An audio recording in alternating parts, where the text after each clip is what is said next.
Welcome to our channel. నేను మీ ప్రశాంత్. మంచు ఫ్యామిలీలో మళ్ళీ మంటలు చెలరేగాయని చెప్పొచ్చు. అదేవిధంగా మంచు ఇన్ని డేస్ చూసుకున్నట్లయితే కనుక మనకి మంచు మనోజ్ వర్సెస్ మంచు విష్ణు అనేది ఎక్కువ అయితే నడిచింది. ఇప్పుడు చూసుకున్నట్లయితే కనుక మంచు మనోజ్ వర్సెస్ మంచు మోహన్ బాబు. మరి వీళ్ళిద్దరి మధ్యలో అసలు ఏం జరిగింది, సో ఏం జరుగుతుంది, దీని గురించి అయితే మాట్లాడేందుకు ప్రస్తుతం మనతో పాటు సినీ క్రియేటివ్ దాసరి విజ్ఞాన్ గారు అయితే మనతో పాటు ఉన్నారు.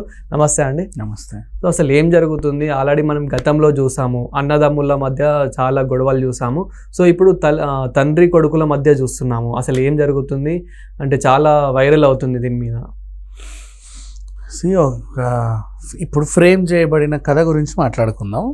ఎంత రసవత్తరం అంటే అంత రసవత్తరంగా ఫ్రేమ్ చేశారు. కోడలు కొడుకు కలిసి ఇంటికి వచ్చారన్నమాట. తలుపుతండి, నా ఆస్తి ఏంటో నాకు చెప్పు అని ఈయన. మీరు చెప్పాలి మామగారు, మీరు అలా కామ్గా ఉంటే కుదరదు అని కోడలు. నువ్వేంటి మాట్లాడేది అని ఆమెను ఈయన 2 బూతులు తిట్టినట్టు. మా ఆవిడనే తిడతావా అని ఈయన ముందుకు వచ్చినట్టు, ఎరా నోరు లేస్తుందని ఈయన ఒకటి పీకినట్టు, ఈయన కూడా వెళ్ళి నన్నే కొడతావా అని చెప్పి ఒకటి పీకినట్టు, తండ్రిని కొడతావా అని చెప్పేసి ఈయన సిబ్బంది అంతా వచ్చేసి మనోజ్ మీద విరుచుకుపడి కింద పడి మీద పడి అటేసి ఇటేసి కొట్టేసినట్టు, వాళ్ళందరినీ హీరోలాగా తప్పించి అని మోహన్ బాబు గొంతు పిసికి ఈయన గుద్దినట్టు ఫ్రేమ్. వెంటనే ఆయన అదే గాయాలు వేసుకొని గబగబ పహాడీ షరీఫ్ పోలీస్ స్టేషన్కి వచ్చేసి ఇలా నా దాడి జరిగింది చూడు, ముక్కు చూడు, ముతి చూడు, ఇది చూడు అని ఈయన కంప్లైంట్ చేశాడు. ఏమైందండి అంటే 100కి డయల్ చేసి వాడే మా ఇంటికి వచ్చేసి నన్ను నా సిబ్బంది అందరినీ కిందేసి మీదేసి కొట్టేసి వెళ్ళాడని ఆయన. ఇప్పుడు జరుగుతున్న న్యూస్ ఇది. పోలీస్ స్టేషన్లో కంప్లైంట్ ఇచ్చారు. ఈ ఫ్రేమ్ చేసిన కథలు ఎవడైతే అల్లాడో నాకు తెలిసి ఎవడల్లాడో, ఓకేనా, వాళ్ళ సినిమాల మీద పెట్టుకుంటే ఈ కాన్సన్ట్రేషను హిట్ అయి వస్తాయిగా. అవును, వాళ్ళ మీద వీళ్ళ మీద పడి సృష్టించడం ఎందుకు ఈ టాపిక్లన్నీ? బేసిక్గా అది ఏదో వాళ్ళ సినిమాల మీద పెట్టుకు చావచ్చుగా. ఈ కాన్సన్ట్రేషన్ అంతా కూడా అంటే ఇదంతా ఆరోపణలనే అంటారా? అరే ఏ పోలీసు వాడు వచ్చి బయటికి చెప్పు. ఒక పోలీస్ స్టేషన్ అయినా బయటకు వచ్చి ఒక ఎస్ఐ అయినా సిఐ అయినా అవునండి ఇలా జరిగింది, చాలా పెద్ద పెద్ద కంప్లైంట్లు వచ్చేసాయి, మాకు పొద్దున్న లేస్తే పహాడీ షరీఫ్ అని చెప్పారా? లేదు కదా. Then how can you declare that? And మళ్ళీ ఇంకెవడో న్యూస్ ఛానల్ వాడు వచ్చేసి నాకే దగ్గరుండి ఫోన్ చేసి మరి ఏమైంది మనోజ్ అని అడిగితే నాకు చాలా ఇదైపోయింది, రక్తస్రావం వచ్చేస్తుంది, బీభత్సమైన రక్తం, నా ఒంటి నిండా రక్తమే, నేను రక్తంలో మునిగి తేలానా అన్నట్టు నాకు అనిపిస్తుందని ఆ ఛానల్కి చెప్పాడంట. వాడు వచ్చేసి న్యూస్ రాసేస్తున్నాడు. వాడిని చూసి వీడిని చూసి వాడు, ఒకరిని చూసి ఒకడు. ఎవరా నీకు ఎలా పెడతావు వార్త అని ఎవడని అడిగామనుకో, సోర్స్ ఫ్రమ్ దట్ ఛానల్ అంటాడు. నీకేంటంటే సోర్స్ ఫ్రమ్ దట్ ఛానల్ అంటాడు. ఇప్పుడు పోలీసులు చెబితే కదా తెలుస్తుంది ఏదైనా సరే. ఊరికే సైలెంట్గా ఉన్న ఫ్యామిలీ పైన ఎందుకు ఇట్లాంటి పిచ్చి పిచ్చి ఆరోపణలు అన్నీ చేసుకుంటూ తిరగడం? అంత అవసరం ఏం వచ్చింది? ఈ కథలు అల్లుకునే బదులు, ఇన్ని కథలు అల్లుకునే బదులు వాళ్ళ మీద వీళ్ళ మీద వాళ్ళ సినిమాల మీద ఈ కథలన్నీ రాసుకుంటాయి, హిట్ అయి చేస్తాయి. చూడు ఎంత రసవత్తరంగా ఉంది డ్రామా. మోహన్ బాబు గారు అంటే డిసిప్లిన్. అండ్ నెక్స్ట్ సరే ఇవన్నీ వదిలేద్దాంబా. మొన్న అదేంటి మనోజ్ పెళ్ళి వీడియో బయటకు వచ్చింది చూసారా ఎవరైనా? మోహన్ బాబు రాలేదు వస్తాడో రాడో తెలియదు, అయినా సరే వచ్చి అలా వెళ్ళాడు, అసలు రాడు అని చెప్పేసి పెళ్లి రోజు మొరిగారు అంతా. అవును, పెళ్ళి అయిన తర్వాత నెల తర్వాత ఒక చిన్న శివాజ్ఞ వీడియో బయటికి వస్తే ముందు నుంచి మోహన్ బాబు గారు ఉన్నారు. హల్దీ ఫంక్షన్ నుంచి, మెహందీ ఫంక్షన్ నుంచి మోహన్ బాబు గారు ఏంటి, వైఎస్ విజయమ్మ గారు కూడా ఉన్నారు. బోల్డ్ అంతమంది వచ్చారు. అంత దగ్గరుండి చక్కగా జరిపించిన పెళ్ళి అది. అందరూ బాగానే ఉన్నారు. అండ్ సరే ఇప్పుడు గొడవ జరిగింది అనుకుందాం కాసేపు, ఓకేనా. ఏ ఇంట్లో గొడవ ఉండవే? నీ ఇంట్లో లేవా, నా ఇంట్లో లేవా? ఇప్పుడు వీళ్ళ ఇంట్లో గొడవ అయితే ఏంటి అంతగానో? అంత విచిత్రం ఏముంది? నెక్స్ట్ ఆస్తుల గొడవ అని వీళ్ళు అంటున్నారు. ఆస్తుల గొడవ, స్కూల్ గొడవ. మళ్ళీ ఆస్తుల్లో కూడా ఏ ఆస్తికి సంబంధించిన గొడవలో కూడా రాశారు. స్కూలుకు సంబంధించిన గొడవ, సినిమాకు సంబంధించిన గొడవ, ఆ భూమికి సంబంధించిన గొడవ, ఇంటికి సంబంధించిన గొడవ, వీళ్ళ బొంద గొడవ. అసలు వార్తలు సృష్టించాలంటే అసలు మామూలుగా కాదు మన మీడియా వాళ్ళు. ఇదంతా కూడా అబద్ధం, ఏమీ జరగలేదు అక్కడ. బేసికల్లీ మార్నింగ్ లేచి వీళ్ళ మీద బురద జల్లి చేసిన ప్రయత్నం ఇది, అంతే. అండ్ మనోజ్ గారి విషయానికి వస్తే మోహన్ బాబు గారి ఇంటికి వెళ్ళి తలుపులు తన్ని గొడవ చేసి వచ్చేంత మనోజా చెప్పు?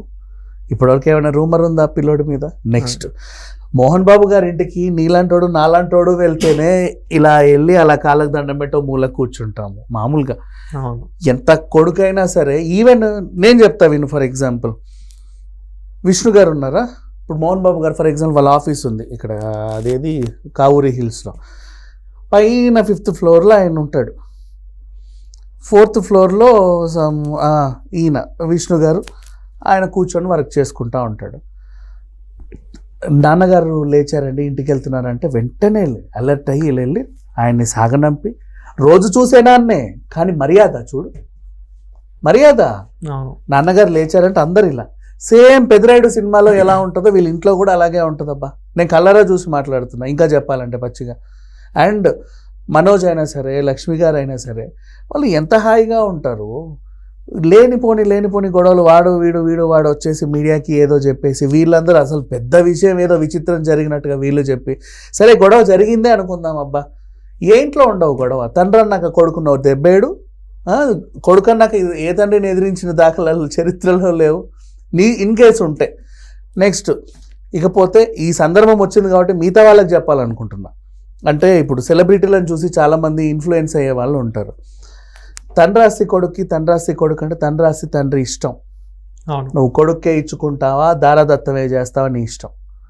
ఎవడొచ్చి అడగడానికి లేదు. అడిగేవాడు ఎవడికి అదేంటిది సిగ్గు లజ్జ ఉన్నాడు ఎవడు అడగడు.